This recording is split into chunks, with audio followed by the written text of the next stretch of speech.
So our next diagram will also be comparing values.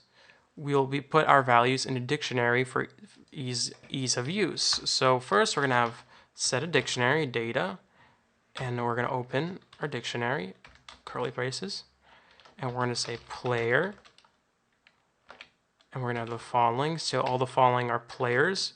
We have, let's use single quotes actually. Wade, well, basketball players, James, LeBron James, Kobe. Well, it should be Bryant, but whatever. And Curry. All right, and then we have the following. We're gonna have the term first with the following. So we have corresponding values, 10, 10, 8, 12. And then, so we should, it's a good practice to do the following. You're just gonna space it out to make it look a little better, like that. Spaces are kind of ignored. So next, we're gonna say second now, second. And with the following scores, there we go. So we're gonna say 12, 8, 13, 8. All right, so moving on. We should have spaces. All right, and let's remove the spaces. All right, so moving next, we have the following. So now we're gonna have third. This is kind of a boring process, but it's essential to this example. So, oops, third. So we're gonna have 15, 15, 12, 8, 8. All right, next. Then we have the final one, fourth. Fourth. Can't spell today. All right, so 18, 20, 15, and 8. All right, and then after that, we're going to create the figure now. It's going to be called stacked bar. So fig 5 equals plt.figure, figure, and it's going to be called, this one's going to be called now stacked bar. Let's do single quotes just to make it nice. All right. And then we're going to add the subplot like always. So x4, is it? Yeah, x4, fig 5, dot add subplot 1, 1, 1, 1, 3 ones. Bar, now we have a parameter called bar width, which is a variable that holds the width of the width of the bar. Bar width equals 0.5. And now we're going to define the positions of the left boundaries of the bars. So we're going to say bars equals I plus 1 for I in range of the length of data. So wherever the data is in the dictionary, where first, the values of first. First, is that right? Yep. And then the middle bar of on the x-axis is used for dash plotting. So we're going to say ticks equals I plus, in parentheses, bar underscore width divided by 2 for I in bars. And then we're going to create the first layer of bars. This is kind of a long process, but you'll see what it looks like at the end. Bar. So we're going to have bars is the bar positions. We're going to have width equals bar width. That's the bar. Wait, I forgot one. I forgot a parameter. So we're going to have data, and we're going to have first, in quotes, first. So this is the creating the first layer with the scores of the first. So we're setting the bar positions. We are setting the bar height and the bar width and the bar label on the first layer. So we're gonna have now label, first quarter, and then we're gonna have the color. This is the hex value. So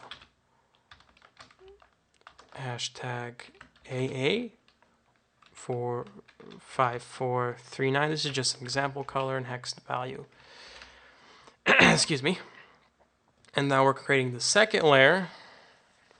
So it's going to look like the following. So ax4.bar is going to be bars. And the data now is going to be second. Data is now second. Second width equals bar width. And we're going to have a thing called bottom, a parameter called bottom now. It's going to have data of the first quarter.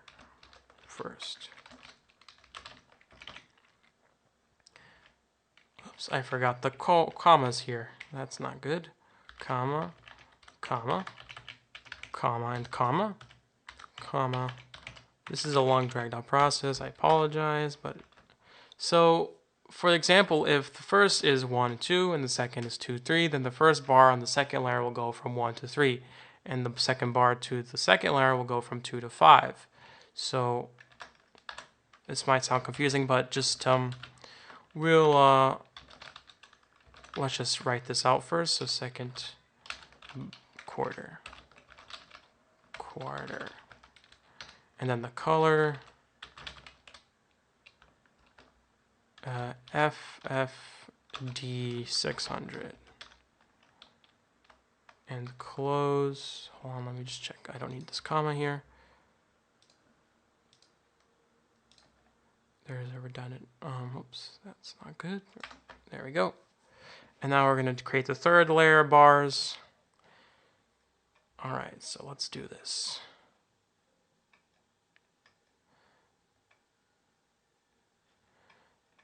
All right, let's see. AX4 bars. Let's see. So bars. So data in the third quarter part now. Third. Data in the third. Let's see. Data in the third, width equals bar width, comma, don't forget your commas here, comma, data in the bar width, bottom equals, this is kind of complicated now, so we're going to make a for loop here. So I plus j for I, j. This is starting points of the second layer bars, and this is the starting point in the second layer bars now. So in zip data first, data second. Right? Yes, that's good. And then all this closed in square brackets. Checks out. All right, next.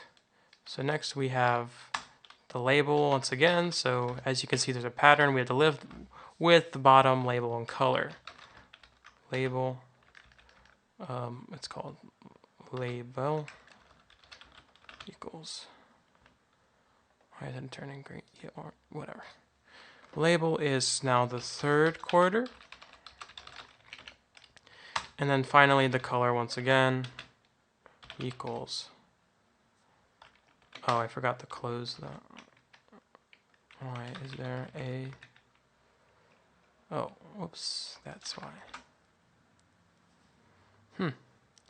Data, let me just check these parentheses. It's going to make a problem for me later. Oh, there we go, we had an extra. All right, there we go, that's fixed.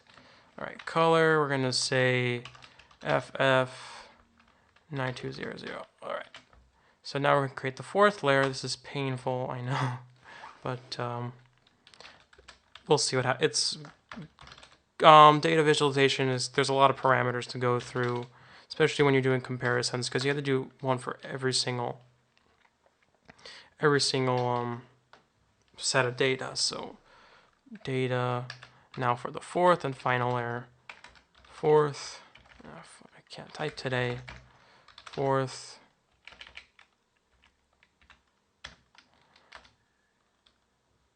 width again.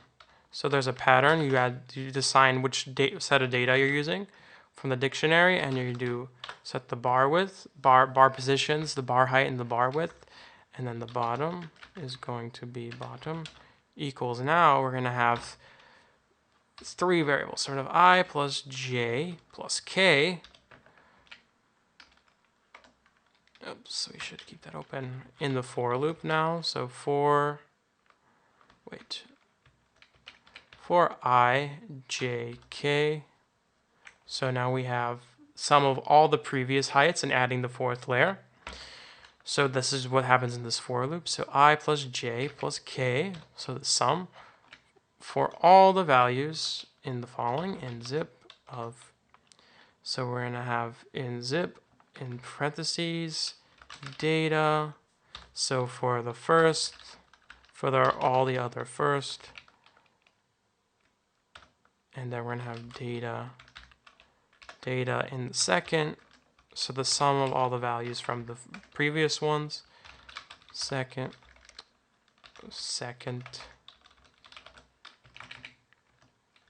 data from the third. And don't forget your commas at the end right there. And then last but not least, the label again. Fourth quarter.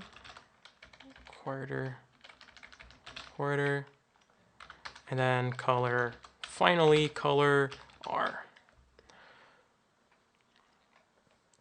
So now we're going to set the labels of the player names on place ticks in the middle. So this is done in the following way. We're going to do plt dot x ticks. It's its own function. It's called ticks data player. So from all the players. And then we're going to set the axis labels. Why is it doing this? Escape. All right. Ax4 dot set x label as total, and then we're going to set the y label dot set y label as player. And then we're going to make a graph legend now. So there are a lot of parameters you have to consider when making a graph. So you have the legend, you have the labels, you have the actual bars, you have the actual image, the actual model figure, figure, upper right. Then you have the x-axis boundaries now. So at plt.xlim, and then we're going to say it is minimum of ticks minus the bar width, and the other parameter is going to be max. So the limit is going to be max ticks plus bar width. All right, and then with that done, we're going to finally show the graph after so long. All right. Oh, there's a syntax error first. Of course there is. Okay. So 37.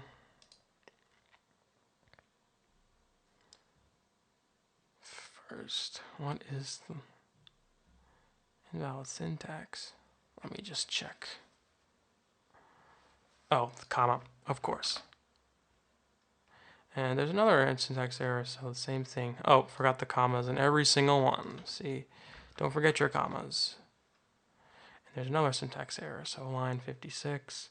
See, basically, this is real programming. You're just finding mistakes to go through. And basically, I forgot a lot of commas. So 63, I also forgot the comma after it. before the color. And another comma error. Let me just see, 68 bottom. There you go. Line 75. Let me just see, line 75. Oh, it should be minus. And finally, after all our hard work, we have a name error, PLR71. And it should be plot. Finally, it builds everything from top to bottom. And there's our 4 layers we made with the labels, fourth quarter, third quarter, second quarter, and first quarter, with our colors and our ticks and our player names, and everything seems to be in order. So next time, this has been going on quite a long time now. So next time we're going to do 2 more examples to do the scatter graph and pie chart. I apologize for taking so long. We hope to see you next time.